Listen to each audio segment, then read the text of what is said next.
नमस्कार. श्री स्वामी समर्थ. मी अर्चना आणि तुम्ही पाहत आहेत स्वामी भक्ती मराठी. मित्रांनो, आपल्या सर्वांच्या घरासमोर तुळस ही असतेच. तर अंगणामध्ये तुळस लावणे शुभ मानले जाते. त्याचप्रकारे या तुळशीचे अनेक प्रकारचे फायदे आहेत, तसेच अनेक प्रकारही आहेत व महत्त्वपूर्ण त्याचे उपायही आहेत.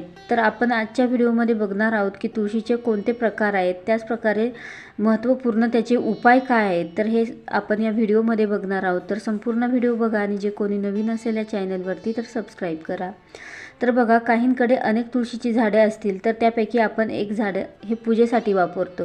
तर आपण आपल्या इच्छेनुसार तुळस लावण्यासाठी कुंडी वापरतो किंवा जमिनीतही लावतो किंवा तुळशीचं वृंदावनही आपल्याला हवं तसं अंगणामध्ये बनवून घेतो व आपण रोज तुळशीला पाणी घालून तिची दिवा अगरबत्ती लावून पूजाही करतो.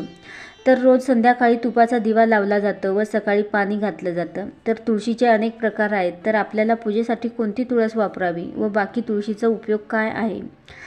जर ज्या घरामध्ये रोज ज्या घराच्या समोर तुळस लावली जाते व तिची रोज मनोभावे पूजा केली जाते तर त्या घरामध्ये कधीही धन संपत्तीची अडचण येत नाही. तर ते घर कायम भरलेलं व सुखी राहते. तर ही तुळस पूजेसाठी कोणती वापरावी. तर रामा व श्यामा या तुळशीच्या जाती आहेत. तर ज्या तुळशीची पाने ही जास्त डार्क हिरवीगार असतात तर ती श्यामा तुळस असते. म्हणजे जास्त गर्द हिरवा रंग प्राप्त झाल्यामुळे ती थोडीशी जांभळट दिसते. तर तिची पाने ही थोडीशी वांग्याच्या रंगासारखं दिसते. तर बघा, कृष्णाचा रंग सावळा आणि विठ्ठलाचा रंगही सावळा आहे आणि त्यांच्या नावामुळेच या तुळशीलाही त्यांच्या रंगावरूनच श्यामा तुळस असं म्हणून ओळखलं जातं. तर बघा, ज्या घरामध्ये तुळस असते तर त्यांच्या घरामध्ये सुख समृद्धी येते. तर तुळशीचे रोप हे खूप शुभ मानलं जातं. त्याचबरोबर तुळशीचे काही नियम आहे. तर काही ठराविक वेळी आपल्याला तुळशीला हात लावू नये. तसेच आपल्याला बऱ्याच वेळा तुळशीची पाने ही पूजेसाठी लागतात. तर त्यासाठी जेव्हा तुळशीला मंजिरी येते तर ती काढून इतर ठिकाणीही तुम्ही टाकून ती उगवावी. म्हणजे जेव्हा तुम्हाला पूजेसाठी लागेल तेव्हा ती तुम्हाला जितकी हवी असते तितकी तुम्ही ती वापरू शकता. म्हणजे बघा, ज्या वेळेस आपण विष्णू सहस्रनामावलीचं पठण करतो तर विष्णूच्या प्रत्येक नावाबरोबर आपण एक तुळशीपत्र आपण भगवान विष्णूंना अर्पण करत असतो. तर त्यासाठीही तुम्ही ह्या तुळशीचा वापर करू शकता. तर फक्त त्याच तुळशीबाबत आपण हे काही नियम पाळावेत. तर फक्त एकच नियम आहे, तो म्हणजे सूर्यास्तानंतर कोणत्याही तुळशीला हात लावू नये. तर हिंदू धर्मामध्ये तुळशीला सर्वात पवित्र मानलं जातं.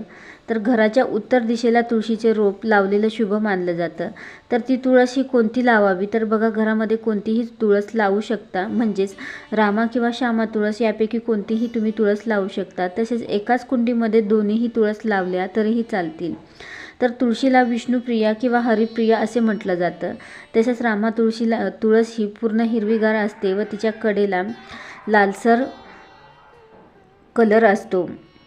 तर तुळशीच्या रोपात माता लक्ष्मीचा वास असतो. तर तुळशीची पूजा करताना आपलं तोंड हे पूर्वेला किंवा पश्चिमेला गेलं पाहिजे किंवा उत्तरेला असलं तरीही चालेल. त्याचप्रमाणे तुळशीचा महत्त्वाचे उपायही आहेत. तर बघा, तुळशीचा असा एकही भाग नाही की ज्याचा आपल्याला काहीच उपाय होणार नाही. तर अशी ही सर्व गुण संपन्न तुळस आहे. तसेच तुळशीची पाने ही जर सुकली असतील तर ती फेकून न देता एका लाल कपड्यामध्ये तिचं गाठोडं बांधून ठेवा आणि ती तिजोरीमध्ये नेऊन ठेवा.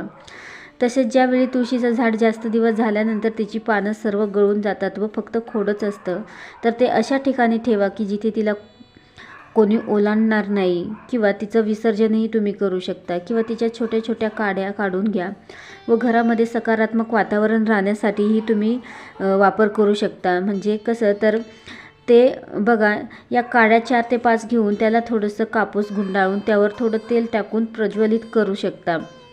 तसेच मंजरी असतील तर त्याही तुम्ही पूजेमध्ये वापरू शकता. तसेच कोणाच्या लग्नामध्ये अडथळे येत असतील किंवा लग्न होऊनसुद्धा काही अडचणी येत असतील तर त्यांनी तुळशीच्या मंजिरी दुधामध्ये मिक्स करून त्या शिवपिंडीवर अर्पण करायचे आहे. तर हे दूध कच्चं घ्यायचं आहे. तर असं केल्याने वैवाहिक जीवनातील अडथळे कमी होतील व लग्नामध्ये अडचणी येत असतील तर त्याही कमी होतील. तर नक्कीच तुम्ही अनुभव घेऊन बघा, खूप प्रभावी हा उपाय आहे. तसेच शुक्रवारच्या दिवशी पूजेच्या वेळी लक्ष्मीला मंजिरी वाहाव्या. तर हा उपाय केल्याने तुमची आर्थिक परिस्थिती सुधारते. त्याचप्रमाणे ज्यांच्या व्यवसायात अडचणी येत असतील तर 11 तुळशीची पानं घ्या आणि देठासहित ही पानं घ्यायची आहे आणि त्यावरती श्री हे अक्षर लिहायचं आहे. तर तुम्ही हे अक्षर लाल पेनानेही लिहू शकता किंवा हळदीच्या गंधानेही तुम्ही लिहू शकता. तर ही पाने गुरुवारच्या दिवशी विष्णूंना किंवा त्यांच्या कोणत्याही रूपाला अर्पण करायचे आहे. तर खूप प्रभावी असे हे उपाय आहेत. तर नक्कीच तुम्ही करून बघा, नक्कीच तुम्हाला चांगला अनुभव येईल. तर तुळस ही खूप महत्त्वाची आहे आणि प्रत्येक घरासमोर ही तुळस असावीच. आणि हिंदू धर्मामध्ये असं एकही घर नाही की त्यांच्या घरासमोर तुळस ही नसते. तर प्रत्येकाच्या घरासमोर अंगणामध्ये तुळस ही असतेच आणि तिचे फायदेही आणि तिचे उपायही खूप महत्त्वपूर्णच आहेत. तर आवर्जून सर्वांनी तुळशीला आपल्या घरासमोर लावा. ज्यांनी कोणी लावलं नसेल तर आवर्जून लावा. आणि कोणतीही तुळस तुम्ही वापरू शकता, तुमच्या घरासमोर लावू शकता. तसेच सूर्यास्तानंतर कधीही तुळशीला किंवा कोणत्याही झाडाला हात लावू नये. व्हिडिओ जर आवडला असेल तर लाईक करा, कमेंट करा, शेअर करा आणि सबस्क्राईब करा. श्री स्वामी समर्थ.